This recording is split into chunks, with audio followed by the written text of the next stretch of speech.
What truly determines mastery of the sky? The power to strike like an unseen ghost, or the ferocity to triumph in a brutal physical duel? This core question frames the deep philosophical and technological divide between the American F-35 Lightning II and the Russian Su-57 Felon. The F-35 embodies the doctrine of information dominance, leveraging unparalleled stealth and networked sensor fusion to become an invisible quarterback of the battlefield. In stark contrast, the Su-57 is an apex predator built on a foundation of supermaneuverability and raw power, designed to hunt down its enemies and emerge victorious from the chaos of a close-range dogfight. As these two competing visions for aerial combat are examined, is it the silent, all-seeing network that will define the future of war, or will the sky always belong to the more savage hunter? You know, we've all done it. Looked up at the sky, seen those faint contrails, right? Those little white threads of vapor just dissolving way up there in the blue. Kind of silent, but, you know, there's incredible speed, incredible power behind them. They hint at these amazing machines moving through the upper air. But they leave you wondering, don't they? If two of these silver phantoms, maybe born from vastly different designs, different nations, if they were to meet up there, which one would, you know, truly dominate? Which aircraft would really hold sovereignty over that high, silent realm? That, my friend, that's the fascinating question we're really digging into today. And this isn't just about raw power or, you know, the latest gadgets. This contest between the American F-35 Lightning II and the Russian Su-57 Felon, well, it's a much deeper story. It's really about how two incredibly powerful nations envision the future of warfare itself. So we're going to unpack not just the what of these incredible machines, but the why behind their very existence, the philosophies, the historical lessons they learn, maybe even the mythologies nations kind of breathe into their war machines. And that's absolutely our mission for you today. We're not just going to, you know, rattle off a list of specifications, although those numbers definitely tell part of the story. This deep dive we're doing, it's really an attempt to decipher two competing prophecies, you could say, for a future conflict that thankfully we haven't actually seen yet. What you're going to walk away with from this is, hopefully, a really clear understanding of the fundamental differences, some genuinely surprising insights maybe into modern aerial combat, and crucially, a framework to truly grasp what makes these jets so significant. By the end, you'll be able to picture yourself right there at the edge of the runway, watching these two predators circle, and understanding the silent arguments, the philosophies etched right into their metal skin. It's honestly a shortcut to being incredibly well-informed on a topic that is genuinely shaping our future. Okay, let's really get into this then.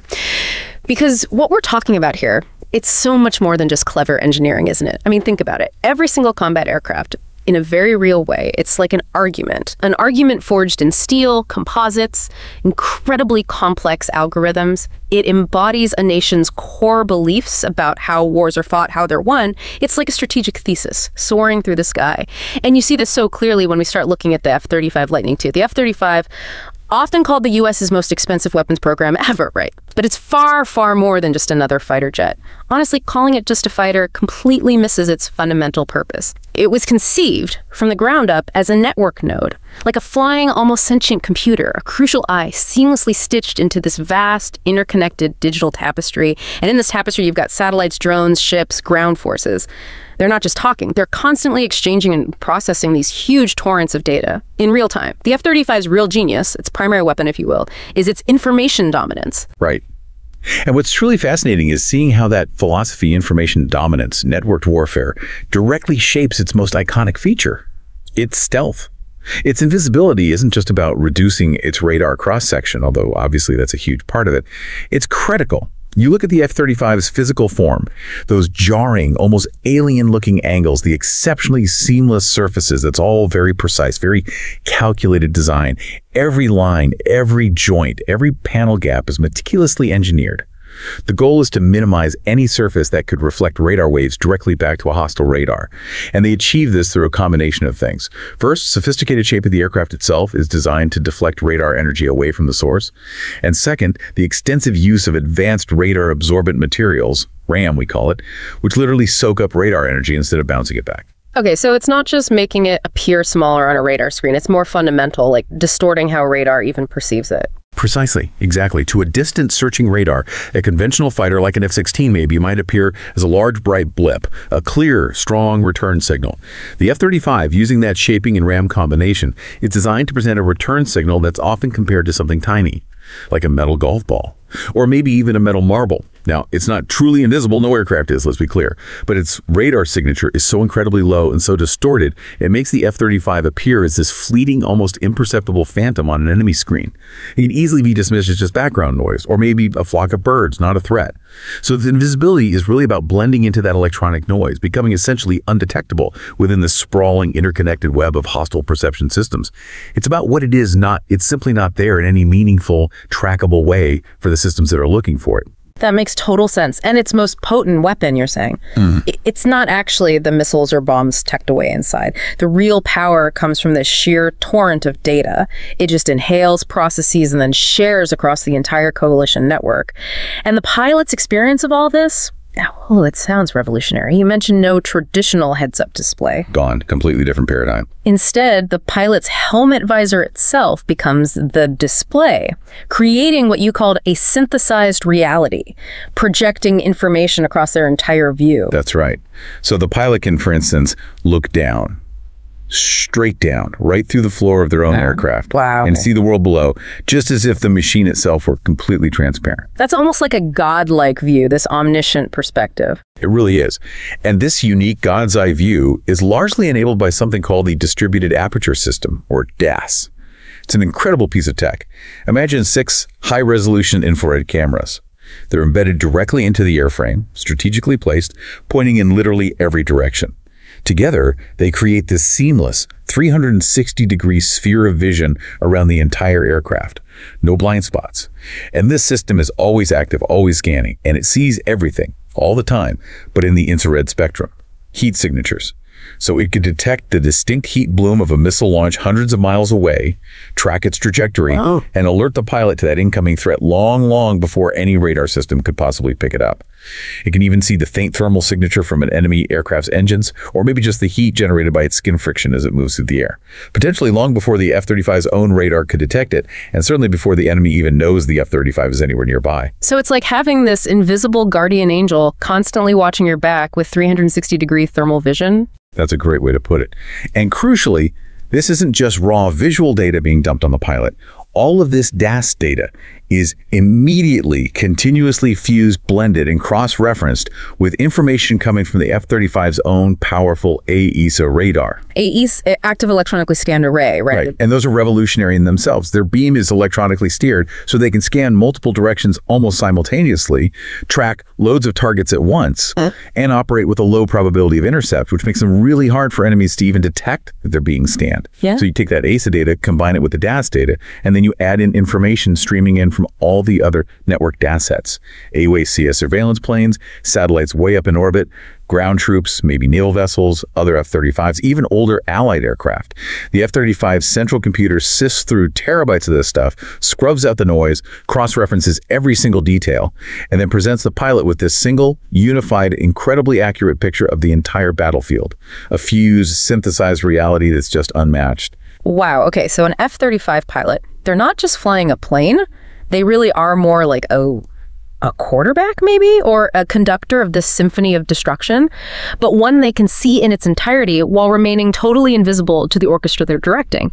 And this concept, distributed lethality, that sounds game-changing. Like an F-35 could stealthily spot a battery of surface-to-air missiles deep inside enemy territory, but instead of attacking it itself and maybe giving away its position. Right, risking exposure. It could just silently network that precise targeting data to, say, a distant submarine that launches a cruise missile from 1,000 miles away, or maybe guide a bomber that's nowhere near the danger zone. Exactly. Or, here's another classic example. An F-35 could spot maybe 4 enemy fighters approaching. They have absolutely no idea the F-35 is there. The F-35 pilot could then covertly guide, say, 2 older, non-stealthy F-16s which the enemy can see to a perfect interception point. The F-16s, acting purely on the F-35's superior targeting data, could launch their missiles from beyond visual range. Suddenly, those older jets become these incredibly effective long-range snipers, taking out threats they never even saw themselves. It's not just about one-on-one capability anymore. It's about making every platform in that network exponentially more lethal, more effective. It really all comes back to information dominance, knowing everything before the enemy knows anything, or even suspects you're lurking nearby. This really is a philosophy born directly out of the information age, isn't it? It's like an attempt to solve the brutal calculus of war with the clean, cold logic of a supercomputer, designed to create this overwhelming advantage just through sheer knowledge. The F-35 and its whole design, its doctrine, it basically says, dominate the invisible grid. But here's the interesting counterpoint, right? The little whisper of doubt in this seemingly perfect, data-driven world. What happens if that intricate network fails? What if the data gets corrupted? Or the whole system is jammed by sophisticated electronic warfare? What happens when that ghost, that invisible F-35, is suddenly forced into a knife fight? A close quarters tangle where raw physical attributes might suddenly matter again. And that's exactly where the Su-57 felon makes its entrance. If the F-35 is the ghost, the unseen orchestrator, then the Su-57 is, in so many ways, a kind of violent physical rebuttal to that whole American idea of an invisible war. It's not like the Sukhoi Design Bureau, with their long, storied history of building amazing dogfighters, just ignored stealth completely. No, not at all. But feels like they refuse to worship it as the single absolute god of air combat. For them, maybe stealth is a tool, a cloak you wear on the way in. But it's never, ever a substitute for having the actual fangs and claws of a true predator when you get into a direct confrontation. That sums it up beautifully. The Su-57's design philosophy was definitely conceived in a different language, maybe a harsher one. Just look at its shape. It's a more muscular, more organic form compared to the F-35, more like a raptor poised to strike, rather than that abstract, angular sculpture. And while it does incorporate stealthy shaping, especially to reduce its frontal radar cross-section, making it harder to detect head-on, it's clearly not the F-35's absolute obsessive study in sacrificing everything for low observability. Its stealth feels, well, partial, almost reluctant, as if Russia never fully bought into the idea of ghosts, preferring predators whose talons you can actually see because, well, you might really need them. Empowering this philosophy, two massive Saturn AL-41 F1 engines, huge amounts of raw power and speed, and Russia has promised even more powerful engines, the Izdeli 30s, for later production models. Those are expected to deliver even greater thrust, better efficiency, true fifth-gen performance. That twin-engine setup also gives it inherent advantages, in thrust-to-weight ratio, and maybe even resilience if one engine gets damaged. And this is where it gets really, really fascinating for me. The Su-57's true soul, what really defines its whole approach to air combat, it's revealed in the nozzles of those powerful engines. They aren't fixed in place, are they? They can actually move independently. They can vector that colossal thrust not just up and down, but side to side as well. That's the heart of this Russian doctrine of super maneuverability. Absolute key. And Su-57 can pull off maneuvers that just seem to defy physics, feats of aerial ballet that would literally tear a lesser airframe apart. Like, it can maintain control at almost zero airspeed, rear up practically vertically in midair, that famous Pugachev's Cobra maneuver, or even tumble end over end. And crucially, it can do all of this while still keeping its nose, and therefore its weapons, pointed right at an opponent. That has to be an incredible advantage in a close-in dynamic fight. It absolutely is. So while you picture the F-35 pilot managing this vast digital network, synthesizing this godlike view, the Su-57 pilot is connected to his machine in a much more primal, more kinetic way. It's about feel, about responsiveness. And the philosophy behind that is stark, almost brutally simple. In a close-in merge, what we all think of as a dogfight, where maybe those long-range missiles were dodged or jammed, the pilot who can point his nose and thus his weapons at the enemy first wins. Period. All the data in the universe, the argument goes, means absolutely nothing when there's an infrared missile screaming towards your tailpipe, fired by an enemy who just performed some impossible pirouette right behind you, an enemy you thought you had totally outmaneuvered or didn't even know was there. Okay, and what about its sensors? You said it's different from the F-35's passive networked awareness. The Su-57 is more like an active, relentless hunter. That's a good way to describe it. Its main radar, the N036 Bielka AESA, is certainly a powerful piece of kit, capable of detecting, tracking multiple targets at long range, but doesn't work alone. It's supplemented by smaller, but still very capable, L-band radar arrays. And these are embedded right into the leading edges of the wings. L-band? Those are the lower frequency ones. Exactly. And they're particularly interesting because, at least in theory, those lower frequencies are better at detecting the presence of stealth aircraft. They might not be able to provide a precise weapons-grade lock for a missile on their own, but they can potentially alert the pilot that something stealthy is out there. Think of them as a tool specifically designed for finding the ghost, for searching for those subtle disturbances in the electromagnetic field that might betray a stealth aircraft's location. Interesting. Finding the ghost. And then complementing the radars, there's the 101KS ATOL system. That's its infrared search and track, or IRST. It's housed very prominently in that glass dome right in front of the cockpit. Can't miss it. This is the Predator's unblinking eye, and it's absolutely critical to the Su-57's hunting strategy. Unlike radar, an IRST doesn't shout its presence by emitting radio waves.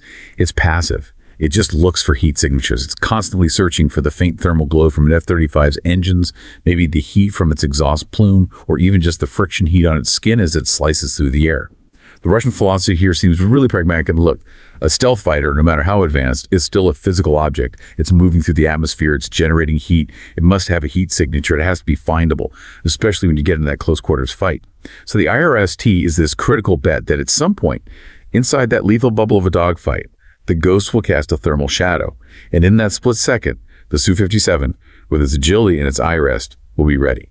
It's a fundamentally different way of thinking about battlefield awareness. This really is a profoundly different worldview baked into the metal, isn't it? It feels maybe more fatalistic. Like it almost accepts the inevitability of being seen, of being found, and then just meticulously prepares for the savage brawl that's going to follow. It seems to trust less in the absolute purity of data and maybe much more in the gut instincts of a highly trained pilot. Plus the raw, undeniable power of its engines and, the unbreakable geometry of getting a superior firing angle.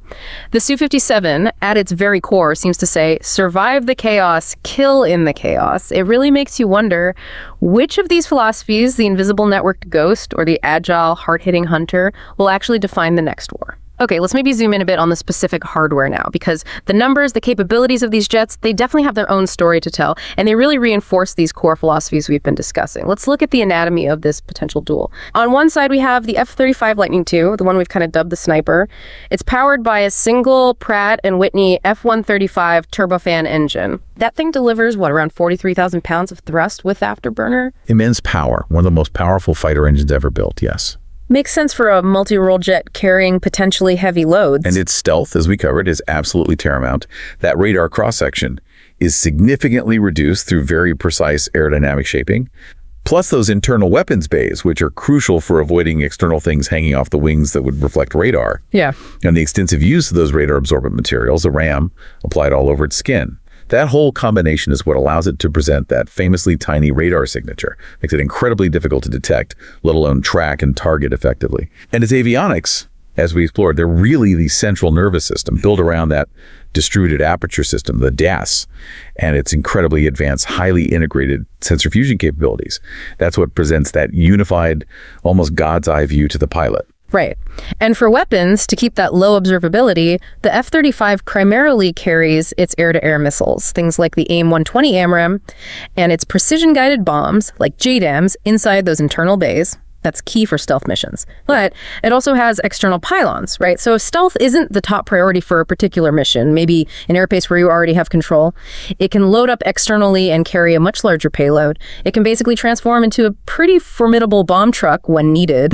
A beast mode, sometimes called. So overall, it's genuinely multi-role. Designed from day one to be networked and to function just seamlessly within a coalition warfare environment, sharing data constantly across different platforms. Okay, now let's swing over to the Su-57 Felon, our designated night fighter. It's driven by two NPO Saturn AL-41F1 engines. These are powerful turbofans too, each delivering around 33,000 pounds of thrust with afterburner. But remember, these are considered the interim engines. The much-anticipated ISDILI 30 engines are the ones promised for its true 5th-gen performance.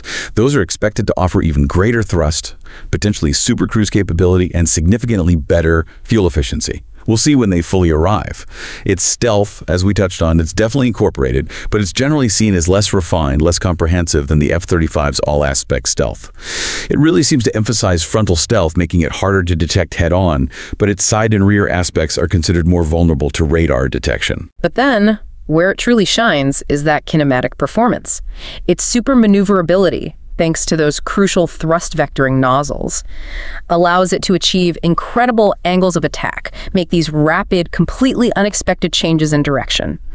That has to give it a massive advantage in close quarters combat, letting the pilot just whip the nose around and bring weapons onto an enemy incredibly quickly. Potentially decisive in a dogfight, yeah. And weapons-wise, it carries powerful Russian air-to-air missiles. Things like the R-77, they're equivalent to the AMRAAM, radar-guided, and the very long-range R-37M, which is known for its ability to engage targets like AWACS or tankers at exceptional distances. Hypersonic potential is often mentioned too. That's a key area of Russian development. And it apparently has larger internal weapon bays compared to the F-35, allowing it to carry a substantial internal payload, maybe even those future hypersonic missiles internally. That's the plan, yes. Larger internal volume. So its philosophy really centers on survivability through sheer agility and lethality through powerful long-range and potentially cutting-edge missile technology. So what we have are two truly remarkable machines, two apex predators of the modern sky, no question. One is designed to fight primarily with invisibility and this pervasive networked omniscience. The other relies more on raw power, incredible agility, and the shock value of heavy claws in a close fight. So if they were to meet, hypothetically, in a clean sky, no alliances, no support systems, just one-on-one, which one would actually hold dominion? And the answer, as you've probably figured out by now, is incredibly slippery. It really, really depends on the specific scenario. That's right. It's definitely not a simple A beats B question. The F-35, with its advanced stealth and that unparalleled network awareness, might very well detect and strike the Su-57 from way beyond visual range, long before the Russian pilot even has a clue an enemy is present. That's its ideal scenario. But if the Su-57 were to somehow survive that initial engagement, maybe through sheer luck or clever evasive maneuvers or effective jamming, and if it managed to close the distance to get into that visual range dogfight, its Cobra-like agility, that ability to turn on a dime and point its nose where it needs to be, could potentially turn the tables completely. It could, theoretically, tear open the American Phantom. Absolutely. Ultimately, it might be less a duel of just the machines themselves and more a duel of distances, of preferred engagement ranges. The F-35 is explicitly designed as a sniper. Engage from afar, remain unseen, use its information advantage to pick off targets without ever really being threatened itself. The Su-57, while certainly capable of beyond visual range engagements with missiles like the R-37, seems fundamentally built to be the knife fighter. It thrives in that close quarters brawl where kinematic performance and pilot skill can potentially overcome an initial detection disadvantage. It's really a classic matchup, isn't it? Different strengths, designed for entirely different phases of aerial combat. And it's just so important to remember that no machine, no matter how advanced, how technologically sophisticated it is, it never just appears out of nowhere, right, in isolation. Every single rivet, every line of software code, every design choice, it carries the weight of its nation's past experiences. You can almost see the long shadows of history etched onto the wings of both these aircraft. They are, in a very real sense, reflections of national experiences, strategic lessons learned, often learned the hard way. For the United States and the F-35, you can trace a line back to the deep, almost generational memory of the Vietnam War. During that conflict, American jets, which were designed primarily for high-altitude interception and missile combat, they were often humbled by more maneuverable Soviet-supplied MiGs in these close-in turning battles. Dogfights they were simply never really designed to excel in. And out of that, the difficult experience came this powerful mantra, never again. A real turning point. And that led directly to this almost obsessive focus on developing superior sensors, cutting-edge stealth technology, and highly effective beyond visual range missiles. The F-35 is a direct heir to that historical wound, you could say, a physical embodiment of that strategic response. It is utterly determined to see before being seen, to kill before a dogfight even gets a chance to begin. It's an aircraft basically built to avoid the kinds of fights that proved so costly decades ago, an attempt to rewrite the rules of air combat using technology and information. Russia, on the other hand, carries a profoundly different historical memory. The Great Patriotic War, what we generally call World War II.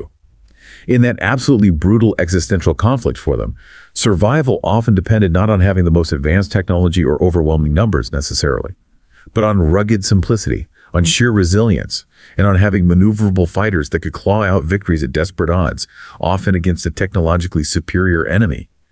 That memory, that deep-seated value placed on raw kinetic capability, on pilot skill in a chaotic, high-pressure environment, that feels deeply ingrained in the Su-57's DNA. It feels like it was designed to be able to dance even when its sensors might be blinded, to strike back even when it's cornered, to endure when complex systems might collapse under the immense stress of total war. It reflects a national character that perhaps values hardiness, adaptability, and raw kinetic prowess in a direct confrontation. So when we compare these jets, we are truly doing so much more than just comparing machines, aren't we? We're comparing scars, we're comparing historical doctrines, and fundamentally different philosophies of survival that are just baked right into their core design. And understanding that historical context is absolutely vital for you, the listener, to really get why they ended up with such contrasting designs and operational approaches. It helps make sense of it all. And here's something really crucial for you to understand. The duel between these two magnificent machines, it's actually already taking place.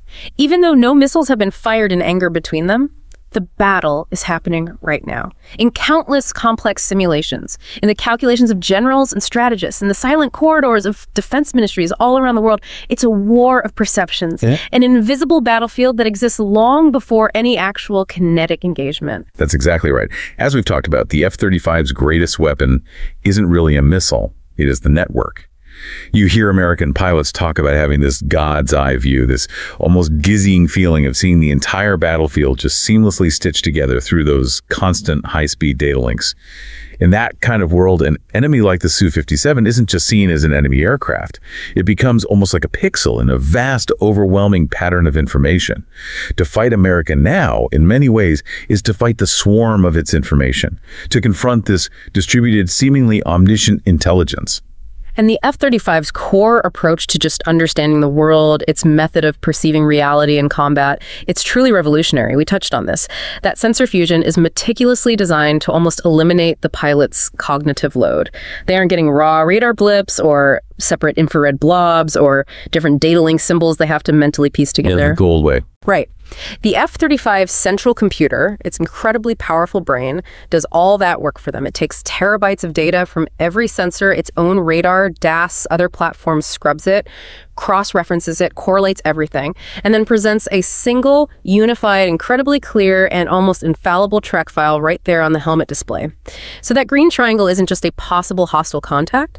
No, it is, with extremely high certainty, identified as, say, a specific enemy aircraft type.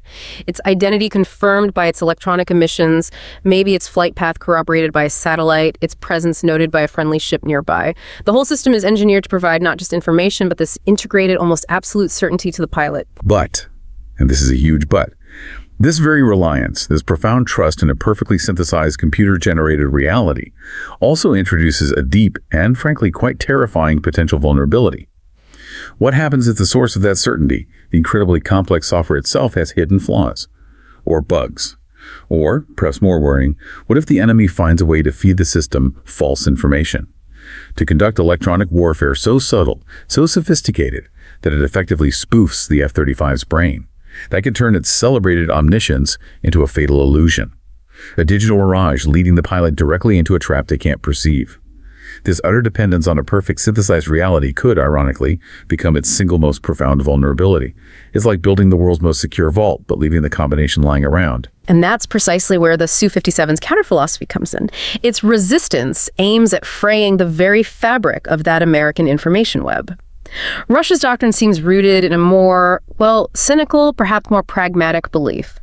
Information can be blinded, satellites can be jammed, networks can be deceived, even if only temporarily. And Russia has, for decades now, invested very heavily in advanced electronic warfare capabilities, in sophisticated decoys, and in techniques specifically designed to disrupt, degrade, and deny an enemy's access to the electromagnetic spectrum. A core competency for them. Exactly. The whole idea is to create so much noise, so much ambiguity in the system that the F-35's perfect God's eye view is shattered into a million confusing fragments. And if that digital grid falters, even partially, the duel could collapse back into something far more primal. Two jets, two pilots, two predators spiraling down into cannon range where raw skill, kinematic performance, and human instinct suddenly become dominant again. And the Su-57's own core approach to knowing the world, its epistemology of combat, if you like, is entirely different from the F-35's integrated certainty. It seemed to embrace the idea of the hunter relying on multiple distinct senses, rather than aiming for that single, perfectly fused picture. It doesn't necessarily fuse all its sensor data into one seamless representation in quite the same way. Instead, it provides its pilot with a suite of powerful but discrete senses, each with its own strengths, its own weaknesses. The pilot has their primary N036 Bielka AESA radar, powerful long-range detection and engagement. That's crucial. They have those secondary wing-mounted L-band radars scanning the periphery, specifically looking for threats trying to sneak around the sides or trying to hide their stealthy signatures. They have their 101KS ATOL IRST, that silent passive hunter's eye for the close-end fight, looking only for heat signatures, giving away nothing about its own position. And beyond even those built-in systems, the Su-57 can carry specialized electronic intelligence pods, right? Pods that passively sniff out the specific radio frequencies an enemy's radar is emitting, allowing the pilot to track enemy aircraft without ever turning his own main radar on, which further reduces his own chances of being detected. It's about building these layers of sensing. Exactly. It's about resilience through redundancy, through having multiple independent ways of sensing the environment. Now, it's perhaps less clean, maybe less instantly certain than the F-35's perfectly synthesized digital world. The Su-57 pilot, arguably, is burdened with more raw data streams.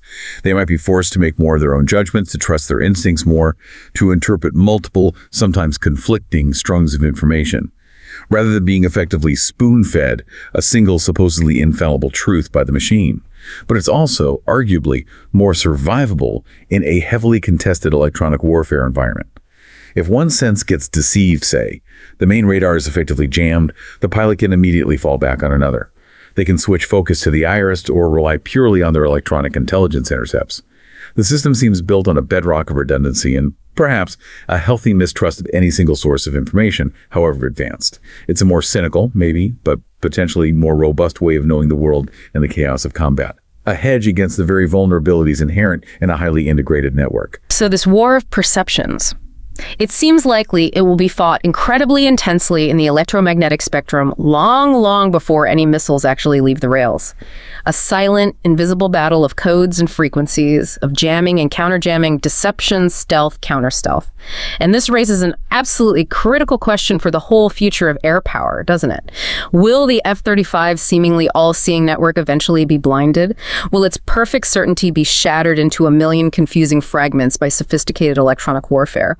Or will the Su-57's more active search methods, its constant radar emissions and probing, will those just serve as a brilliant lighthouse, guiding the F-35's silent, long-range missiles directly to their target? That's the multi-trillion-dollar question, isn't it? Which world will war ultimately belong to? That omniscient, pristine digital sphere? Or the fractured, messy chaos where instincts, raw agility, and redundant senses might still decide the day? It's a profound question about the very nature of conflict in this century. You know, as we get deeper into these machines, you really have to pause and just recognize there's something almost mythological going on in this comparison. Just think for a second about the names themselves. They're more than just technical labels. They feel like powerful archetypes, echoing really ancient beliefs about power and prowess.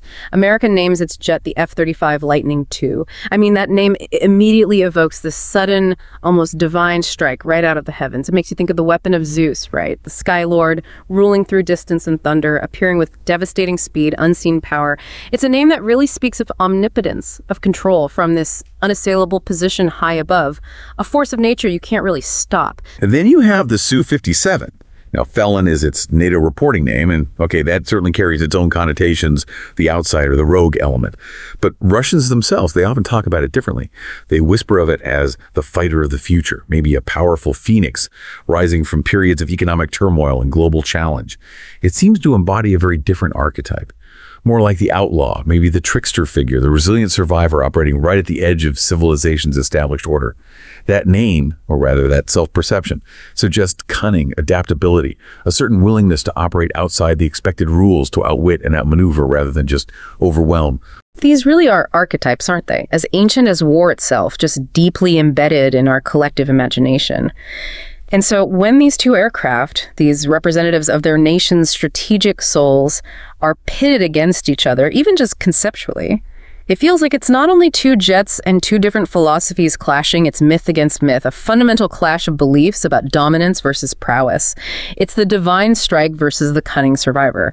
Now, We absolutely have to acknowledge the critics here, because no advanced weapon system, especially one this complex, this expensive, comes without its share of detractors and, frankly, significant challenges.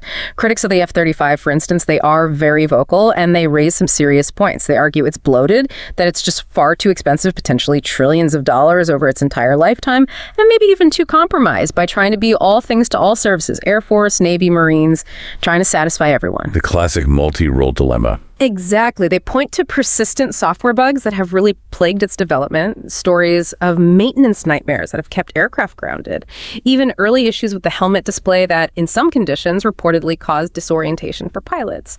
The question definitely lingers. Can such a troubled, complex, incredibly costly bird truly dominate the future sky, or is it maybe a technological white elephant? But there's a powerful, almost unavoidable rebuttal to many of those criticisms, centered on reality.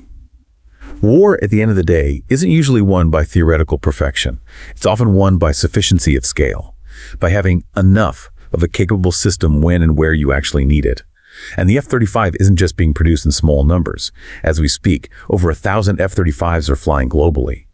And it's deeply integrated into NATO and allied fleets all across the world. The UK, Japan, Norway, Australia, Italy, Israel.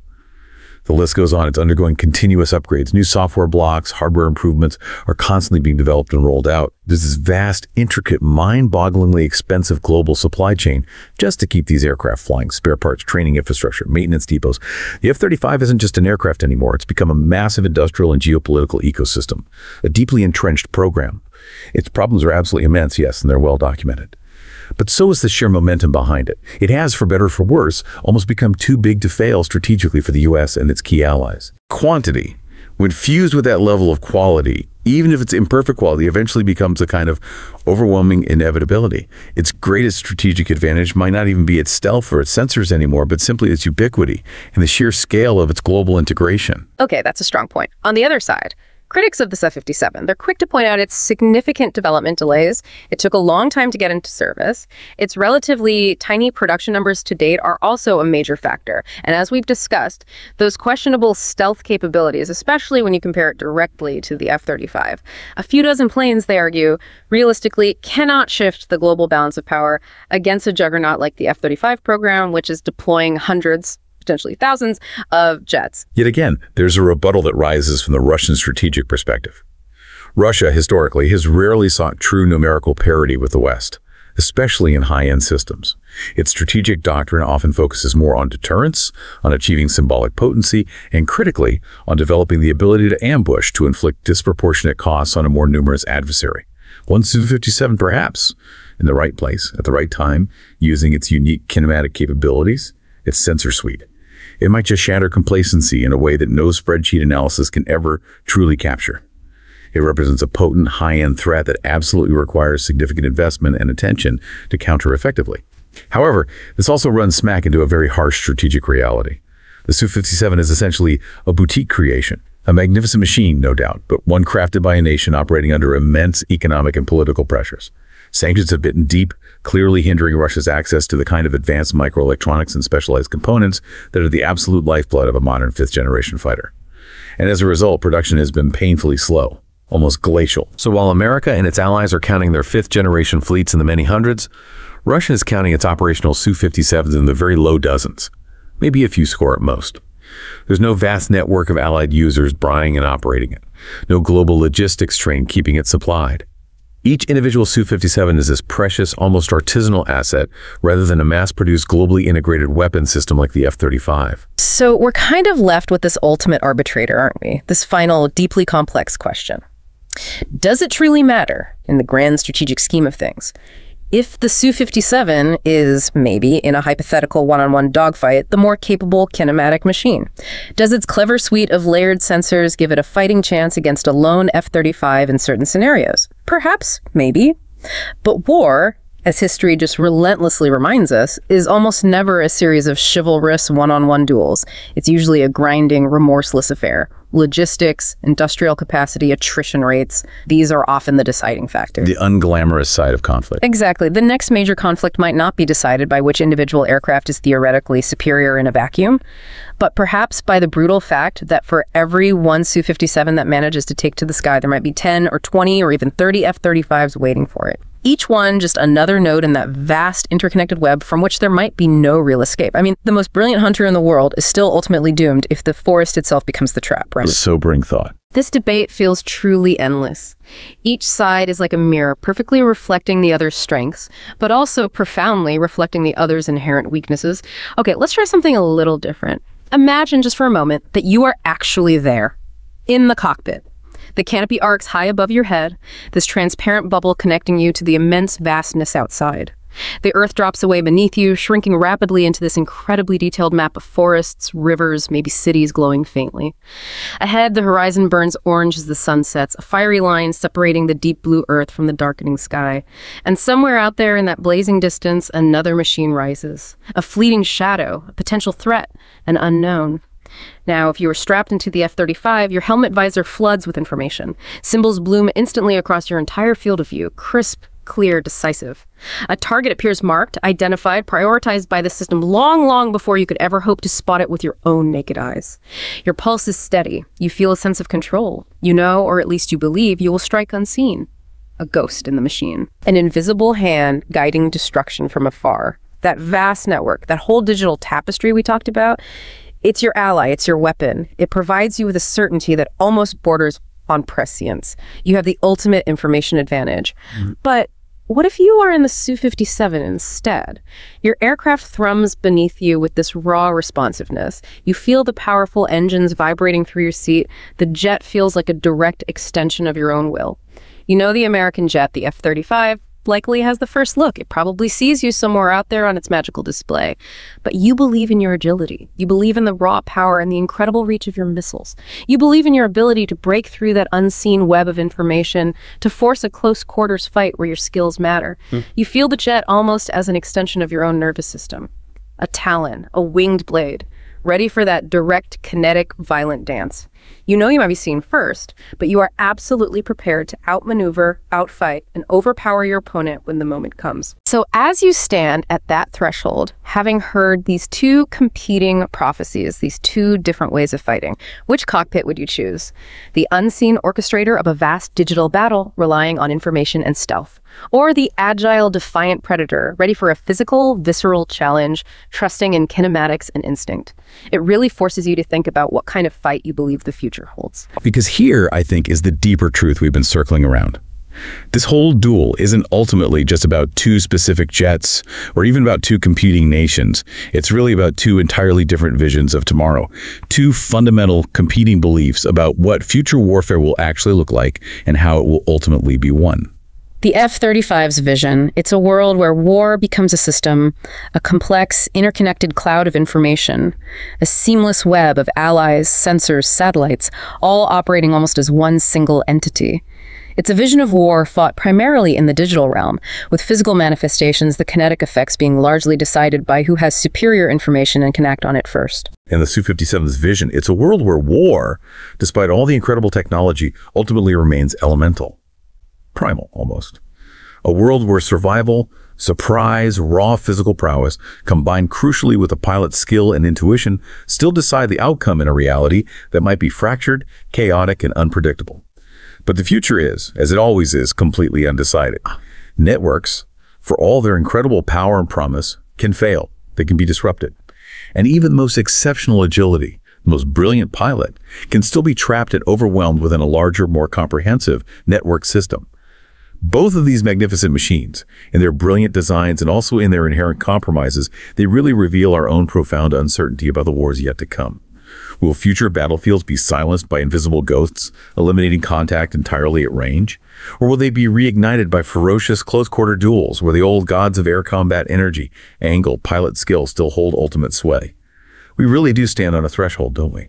Unsure whether to place our ultimate trust in lightning striking unseen from afar or in talons ready to rip apart the enemy up close. So let's circle all the way back to that initial itch, that unasked question from the very beginning of our conversation. Perhaps the true question was never simply, which jet would win in a hypothetical fight? Perhaps the real question is this: what does our deep fascination, our obsession with these kinds of comparisons, with these ultimate machines of war, what does it truly reveal about us? The F-35 and the Su-57 are, in a very profound sense, mirrors, held up to ourselves. They reflect our deep-seated hunger for control in a dangerous world. They reflect our equally deep fear of vulnerability. And they reflect the powerful mythologies we tell ourselves as nations and individuals about dominance and about survival. They are, in a way, the promises that nations whisper to themselves under the stars. We will not be blindsided. We will not be conquered. We will secure our place, our future in the skies above. And yet, even these, the mightiest machines we can conceive and build, are incredibly fragile in the face of reality. One missile finding its mark, one critical system malfunction at the wrong moment, one single error of human judgment in the cockpit, and the legend, the myth, the trillions of dollars invested, all of it just dissolves instantly into wreckage scattered across a silent field somewhere. Their very existence, their incredible power, their technological marvel. It also serves to highlight a profound fragility that's inherent in all complex human endeavors, especially complex military systems. So we return, finally, to that opening question. What does it truly mean for a machine to hold the sky? Perhaps the unsettling, maybe even unsatisfying answer is that no machine ever truly does. Not forever, anyway. They borrow the sky for a fleeting time. They write their myths in those fading contrails we see. Then eventually they vanish. What remains is the question itself, haunting us maybe like those vapor trails, slowly fading into the dusk, pushing us to constantly try and understand the ever-evolving nature of power, conflict, and technology. And you, our listener, you're left standing metaphorically at the runway's edge, watching that horizon, knowing what you now know about these two incredible machines and the powerful philosophies that birthed them. The door to understanding the future of air power is now open before you, but perhaps you hesitate, pondering the immense implications, the uncertainties, because somewhere above, two magnificent predators still circle, their opposing doctrines, their competing myths, silently battling for the future of the sky. If you enjoy this video, please like, share, subscribe, and hit the bell to the later update from my channel. Thank you for watching till the end, and see you in the next video.